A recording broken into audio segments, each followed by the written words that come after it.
In 1891, James Naismith nailed a peach basket to a wall in Massachusetts and created one of the greatest games in history, basketball, with no idea what this new sport would eventually become.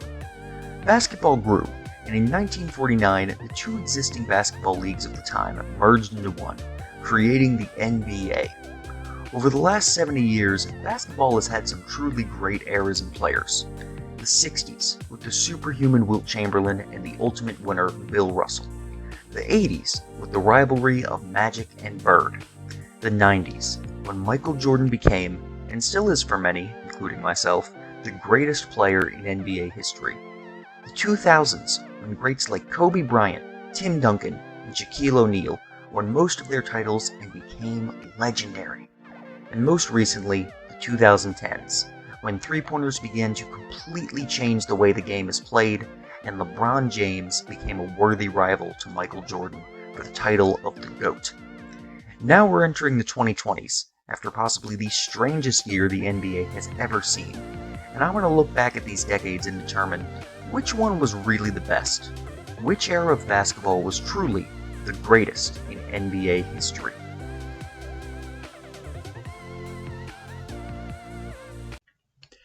Hey, it's Mike the NBA guy, and getting right into it, at the start of this new series, I hope you enjoyed the intro by the way, we are going to be starting with the 1960s, and why they have a case to be the greatest decade in NBA history. And I'm sure most people are already laughing, because how do you argue the 60s to be great? That was forever ago. The Bill Russell Celtics just dominated the entire era. It was lame. Nobody was athletic. Some really stupid people out there are probably saying the NBA people, they were just plumbers. It's the only reason Wilt Chamberlain wouldn't even be good today. I've heard people say that Wilt Chamberlain would be a scrub in the modern NBA because he just played against plumbers. Legitimately, not as good as he was. I've heard people say that he would be a scrub, okay? I've heard people say that he would be worse than he would literally just be Andre Drummond in today's NBA.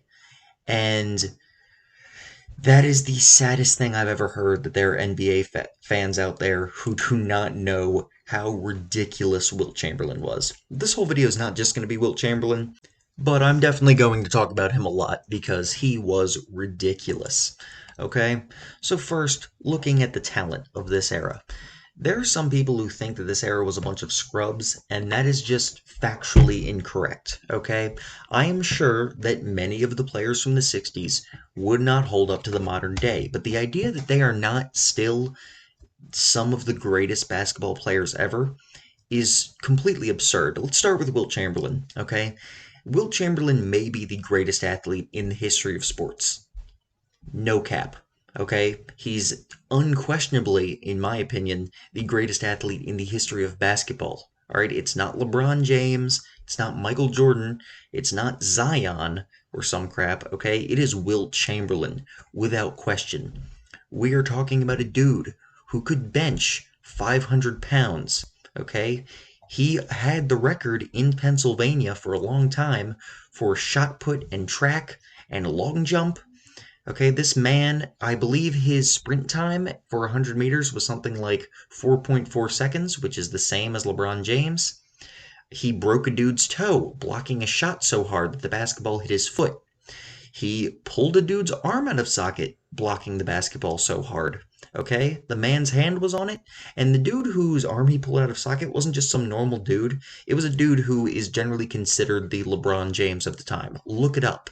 All right, we're talking about another dude who was really athletic, and Wilt Chamberlain ripped this man's arm out of its socket. All right? And you get into the myths about him where he could put a penny on the top of the backboard. I believe it, okay? If you look at some highlights of Wilt Chamberlain, please, please, please, please, if nothing else, if you don't believe any other player from the 60s would hold up today, look up some clips, some footage of Wilt Chamberlain and some of the ridiculous, freak of nature athletic things he would do. The dude was not human, all right? The man was absolutely fucking inhuman with how athletic he was. All right, Wilt Chamberlain could come in today, and I believe he would be the best player in the NBA. All right, I think he is the most dominant player in NBA history, more than Shaq. He's ridiculous, all right? Complete freak athlete. And he made the game entertaining. And that's going to be a big thing in this video for why this decade can be considered the best. It's kind of like looking back at older things. Yeah, some of the things don't hold up as well today, but it was revolutionary for the time. No decade has been so influential in how basketball is played as the 1960s, okay? It completely changed basketball by adding in so much talent. Also, speaking of the talent, not only was it was a very top-heavy decade, I would say. You've got some all-time great players who could play in any era. Wilt Chamberlain, Oscar Robertson, Jerry West, Bill Russell, Walt Bellamy, Bob Pettit, Sam Jones, all right, Elgin Baylor. Talking about incredible players. I actually saw some dude the other day on Instagram, some complete fucking idiot, say that Jerry West would not be better than Kemba Walker in the modern NBA. What? Jerry fucking West. I'm probably going to make a whole video on Jerry West at some point because I feel like he's one of the more underrated players in NBA history. I'm not as high on him as the Jerry West fan page on Instagram is, because that dude thinks he's like the second best player ever. But Jerry West was absolutely ridiculous. Okay? Jerry West is kind of like the original LeBron James with less athleticism, honestly. All right? He was freaking ridiculous. Amazing superstar player, probably, in my opinion, the third best shooting guard of all time, and one of the best defensive players of all time. The dude was amazing. All right, he's also arguably the clutchest player of all time. Man was crazy. All right, Bill Russell completely changed defense in the NBA. All right, he is arguably the greatest leader in NBA history. He is arguably the greatest defender in NBA history. No, he didn't have to deal with three-pointers. Yes, he had a very good team. But at the end of the day, Bill Russell, if you look at the very few advanced stats we have from back then, which aren't many, so it's not absolute, and there's a reason I don't have Bill Russell as my GOAT. But the man changed defense, okay?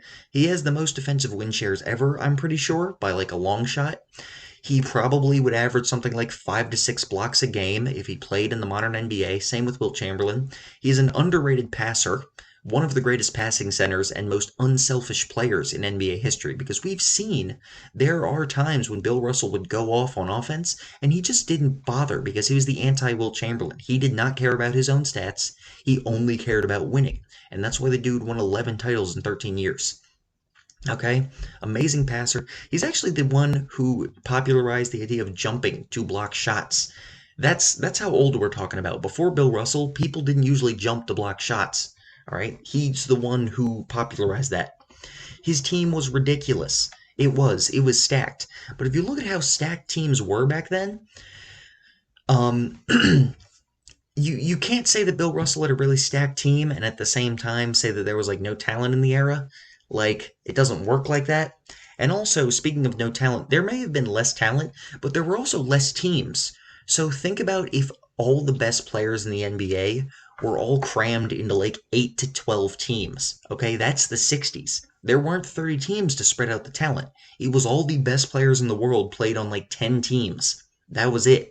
Because there weren't as many teams. So you're going to get rid of most of the riffraff by that too.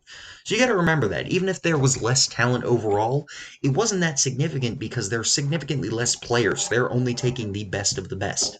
There was no Charlotte Hornets back then, or no Cavaliers, or no Kings, okay? There were just teams with good players. There were no teams just filled with scrubs. There were no expansion teams that were just trash, all right? Not at the time, not in the 60s. So, it's so sad to me when people think that this era had absolutely nothing going for it. It really was incredible. Look up some highlights of Bill Russell and Wilt Chamberlain. They were amazing. Wilt Chamberlain during the decade went from being the most dominant player of all time, a dude who could drop 50 points more often than not every night while playing 58 minutes while being a defensive menace, then later in his career goes and becomes a dude who averages like 7 assists a game as a big man. And he plays for the Lakers with Jerry West. Freaking incredible. Meanwhile, Bill Russell is kind of the past version of the 2014 Spurs, where you've got a team with a lot of very good players, but no player who's really the best in the league, because in my opinion, it was Wilt Chamberlain who was always the best in the league throughout the 60s. But they played just amazing team basketball, and it got everyone working. They had an amazing coach. Not to mention, Bill Russell was legendary for African Americans in sports, okay? I believe that Bill Russell was turned down by the Atlanta Hawks. They refused to draft him when he was drafted, so he went to the Celtics. And if you look at the Hawks, their team was completely white at the time. And there's some meme that it's like, yeah, this team really couldn't have used Bill Russell. It's like a bunch of like 6'5" white guys on their team. It's just so funny to me. But Bill Russell became the first black head coach in NBA history after, in his last seasons, he led the Celtics to a title in his last season as the coach. The dude is legendary and is incredible for helping African Americans in sports. Okay, he is absolutely monumental, specifically in basketball. And then Kareem goes on to further this much more in his career in the 70s, but I will talk about the 70s in a different video. Bill Russell's freaking amazing socially, okay? Wilt Chamberlain was a legend to watch. Jerry West, hella underrated. Elgin Baylor, also very underrated. Another incredible player. Oscar Robertson is the past version of Russell Westbrook. In my opinion, he is better than Russell Westbrook. All right, dude was a legend. Then you got all these other players like Sam Jones, Bob Pettit, Walt Bellamy, Nate Thurmond. All right, a lot of other legendary players. The league was very top heavy, but it was still incredibly talented. And these guys are the ones who made basketball what it is today, okay? If not for all these players, basketball, people talk about the 80s revitalizing the sport. And it did, okay? Magic and Larry, they did revitalize the sport, but the 60s started it. It never would have happened without that. Also, it is of players actually getting paid and actually having some freedom in their lives happened in the 60s with a big lockout in the first NBA All-Star game. All right, a bunch of the NBA players, Bill Russell was instrumental in it, refused to play until they would get to talk to the front offices. All right. And so then somebody came in and he called a bunch of the players like some slur, some shit, one of the front office guys. And so then they were all against it and they fixed it. Okay, they made it so that players actually got paid reasonable wages and they actually had some say in their lives as NBA players. And these guys did all this while not having private jets. They went on buses everywhere. All right, and you got to look, when you look in the past, you've got to look at the fact that they did not have the medical advancements we have now. They did not have the knowledge about diets and science. They did not have all the many, many, many luxuries that we have today. These players were as incredibly good as they were, despite being in the 60s, when they didn't fly anywhere. They sat on buses for like 12 hours to get to their next team. Okay, they slept in crappy hotels. A lot of them had issues with race, okay, because back then there were still a lot of shitty racist people who were like, nah, your team's got black people. We ain't letting you stay in our nice hotel. Go stay somewhere else. Because the 60s, it wasn't that long ago. People think it was a crazy long time ago. It really wasn't. Okay, we're talking about 60 years ago right now. 1960s. Less than for the later 1960s, if I'm doing my math correctly, which I may not be because it's a subject that I suck at. But it was not that long ago, okay? Athletes were not that different. The greatest athlete in basketball history played during the 60s. All right, imagine Wilt Chamberlain today. The dude was ridiculous back then. Arnold Schwarzenegger's talked about how ridiculous he was. All right, the dude was insane. The man would be even more insane if you brought him into the modern NBA. Honestly, I don't think LeBron James would stand a chance in the modern NBA against Wilt Chamberlain. All right, I think the dude in the modern NBA would bully Shaq. All right, ridiculous player. These are the guys who built the NBA into what it is today. So why isn't it the greatest? Well, while I've been going on and on and on, the problems of the 60s are still well known, okay? There was incredible talent at the time, but I'm not going to pretend that the league was as talented as it would become in later years. All right, it was very top heavy with teams like the Celtics and the Sixers, especially. All right, happened to have a lot of the best players, especially the Celtics. And then later in the 60s and late 60s, it became the Lakers instead of the Sixers. All right, it was very top heavy. A lot of the other teams, they just never stood a chance. They either didn't make the playoffs or were first round exit all the time. One of the reasons that Bill Russell's titles were incredible and his team was incredible, but it also hurt the league with having him win every single year. Even if it created one team that was absolutely fantastic for basketball and really popular, for everybody else, it was kind of like, well, why the hell am I going to watch if Bill Russell and his team's going to kick everyone's ass every single season? It's a problem. It's the same problem the Warriors have had for the last few years. Imagine the Warriors for an entire decade. That's the Celtics right there. Or it's basically the Celtics and the Sixers realistically, because they were talent-wise, they were two different Warriors teams. The difference was Wilt Chamberlain just didn't have, he just wasn't as clutch as Bill Russell. All right? He just wasn't. He was not as good as Bill Russell. He was more talented, but not as good, if that makes any sense. When it mattered most in the playoffs, Wilt Chamberlain underperformed. And that's got to be disappointing too, to see the best player in the league underperform year after year in the playoffs. The playoffs were not even 4 rounds for most of the time. The first seed got to skip the time, which is why Bill Russell and all those Celtics players are not in any, despite going to the finals 11, like winning the finals 11 times, they're not on any records for finals and playoff stuff for the most part, other than wins, obviously, because they didn't play nearly as many games. You have to win like almost twice as many games these days to make the finals as you did in 1960. It's ridiculous. So that definitely made their path easier as well.